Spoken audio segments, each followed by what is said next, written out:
It's hard to imagine a more spectacular place on Earth than British Columbia.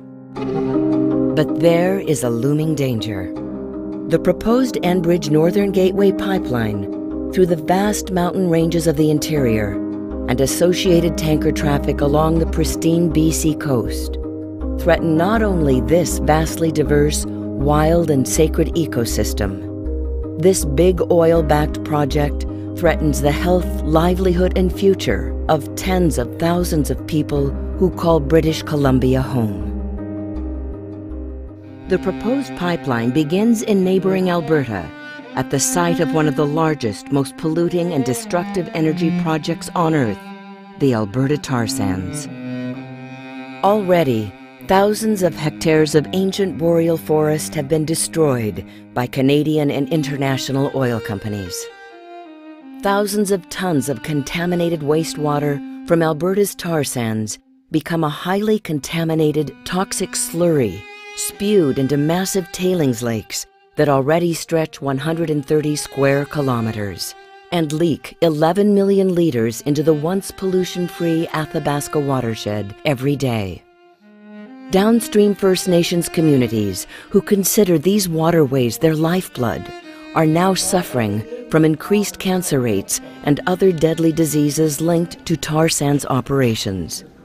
The highly profitable 1,170-kilometer proposed Northern Gateway pipeline would link Alberta's tar sands to Kitimat on the coast of northern British Columbia.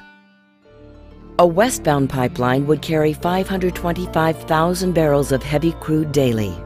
At the same time, an eastbound line would transmit 193,000 barrels of condensate, a mixture of chemicals and petroleum used to thin the thick, tarry crude for transport.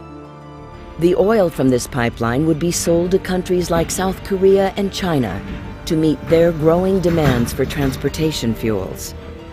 Big oil companies intent on expanding their tar sands oil markets beyond Canada and the US are now looking to Asia, where climate regulations are likely to remain weak, allowing for more polluting fossil fuels.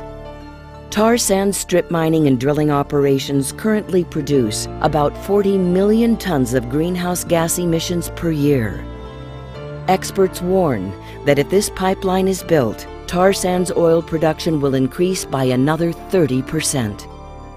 This means 6.5 million additional tons of toxic greenhouse gases will pour into the air every year, making the tar sands the single largest contributor to the growth of Canada's greenhouse gas emissions. Once the $5.5 billion pipeline enters British Columbia, those 700,000 barrels of petroleum products per day will cross or run parallel to more than 1,000 streams and rivers. Just one pipeline leak could jeopardize the Skeena and Upper Fraser watersheds, polluting drinking water and destroying or severely damaging two of the largest and highest quality wild salmon ecosystems in the world. Runoff and discharge into rivers from pipeline construction also pose life-threatening risks to salmon and the numerous communities that depend on them. The proposed Enbridge pipeline would cross the territories of more than 30 interior First Nations, many of whom have been fighting the Enbridge pipeline since the beginning. What we're looking for our survival as Wet'suwet'en, and what the general public around us would be looking for is the same thing. And I think it's really important for us to think about our commonalities. We could lose this all. That's my greatest fear. If there's an oil spill, we stand to lose everything that we know. We will become the land of what used to be. Whether you're a municipality, regional district, a nation of people, a landowner, a homesteader, don't matter. You're going to suffer the consequences if there's an oil spill. The opportunity is now for all of us to put those individual responsibilities together as a collective and fight this fight, because we will only have one chance. The pipeline would also threaten the extremely rare ecosystems of BC's pristine north coast, home of the Great Bear Rainforest, which, at nearly 8.5 million hectares, is part of the largest remaining coastal temperate rainforest in the world. The Great Bear Rainforest is rich in grizzly bear, wolf, and mountain goat habitat, as well as world-class spawning rivers and lakes for coho, sockeye, and Chinook salmon. The National Energy Board has warned that large-diameter oil pipelines, such as the proposed Northern Gateway pipelines, periodically fail from corrosion and stress. The two Enbridge pipelines would operate in treacherously steep terrain, where significant avalanche, earthquake, and landslide dangers would increase stress on the pipelines and the possibility of failure. Leaks and pipeline breaks are nothing new. Between 2003 and 2007, Enbridge pipelines ruptured an average of 66 times per year, spilling more than 38,000 barrels of oil. Once the Enbridge pipeline reaches Kitimat, one of the world's most toxic carbon-intensive oils would then be loaded onto massive foreign-bound supertankers called very large crude carriers, nearly a quarter of a mile in length and a capacity of more than 2 million barrels of oil. It's anticipated that approximately 225 condensate and crude oil tankers a year would attempt to navigate an extremely treacherous 240-kilometer route to and from the open ocean. A journey that includes Wright Sound, where the Queen of the North passenger ferry slammed into Gill Island in 2006 and is still leaking oil. If you have an oil spill, it's not here for a day. It's here for an extremely long time. And what we noticed with the whole BC ferry incident is that BC is not set up to deal with an oil spill. That's what we saw right away. And that is terrifying. That is terrifying. Filled to capacity, very large crude carriers display 70 feet underwater, which makes the proposed tanker route even more harrowing, as the sea giants attempt to navigate extremely shallow areas and constricted narrow passages riddled with pinnacles and reefs, 90-degree turns, and strong tidal currents. The Pacific North Coast is hit regularly with cyclonic storms that generate enormous storm waves. The confluence of a jagged rocky coastline studded with reefs and rock piles, together with hurricane-force winds that generate massive waves, make the proposed tanker route one of the most dangerous shipping environments in the world. Left alone to thrive, our coastal waterways are among the richest in the world. They include the feeding habitat of humpback and killer whales, along with migratory salmon routes and at least 650 spawning rivers. BC's wild fisheries, including commercial fishing, fish processing, and sport fishing, generate close to $1.7 billion combined each year. Nature tourism based on salmon is estimated to contribute more than $1.5 billion a year in value added to the BC economy.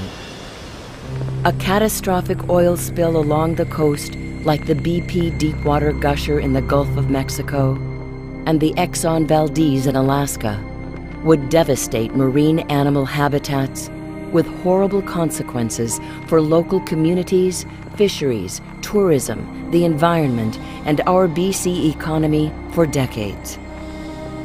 People of British Columbia need to realize that they're being set up the same way we were set up in Alaska. These oilmen come in like this, that there will be no risk to the people.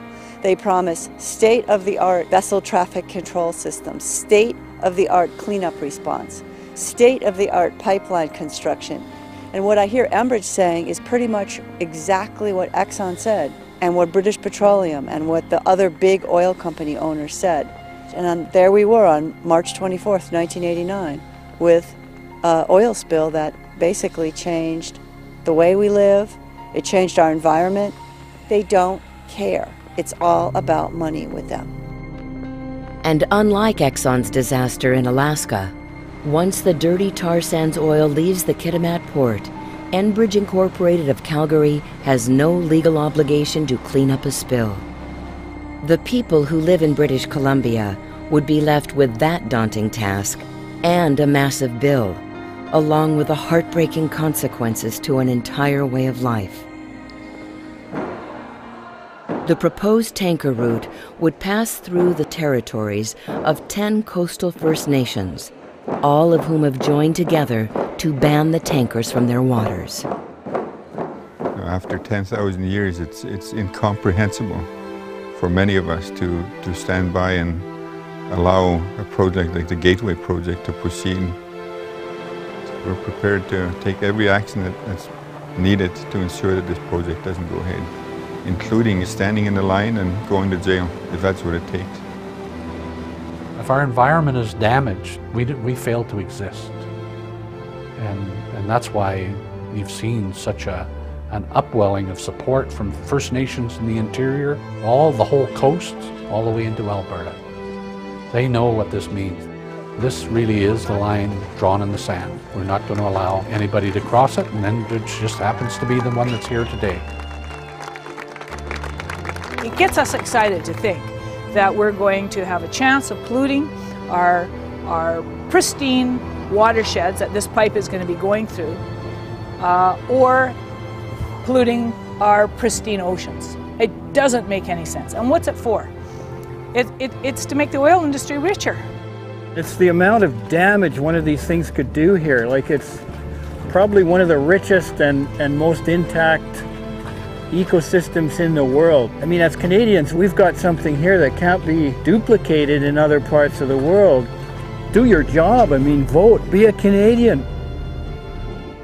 Recent polls show that 80% of the citizens of British Columbia are opposed to coastal tanker traffic. Clearly, the province will assume the risk of this dangerous project with absolutely no benefit if the pipeline fails or tankers spill. And sadly, as the devastating BP oil spill in the Gulf of Mexico demonstrates, catastrophic accidents happen, steel ruptures, safety valves fail, and emergency backup plans are just an illusion. Do we really want to risk unleashing an environmental, economic, and human rights catastrophe for the sake of Enbridge and big oil profits? Do we really want to encourage the expansion of Alberta's tar sands, Canada's fastest-growing source of greenhouse gas emissions? Before it's too late, please go to our website and join us in telling the federal government not to approve the Enbridge Northern Gateway pipeline application. Urge the Prime Minister to implement a permanent tanker ban on the northern BC coast. Support First Nations title and rights to govern their territories. And call for federal energy projects that are consistent with a clean energy future. Together is the only way we will win this battle against Enbridge and big oil. And together, we can and will preserve our beautiful British Columbia for generations to come.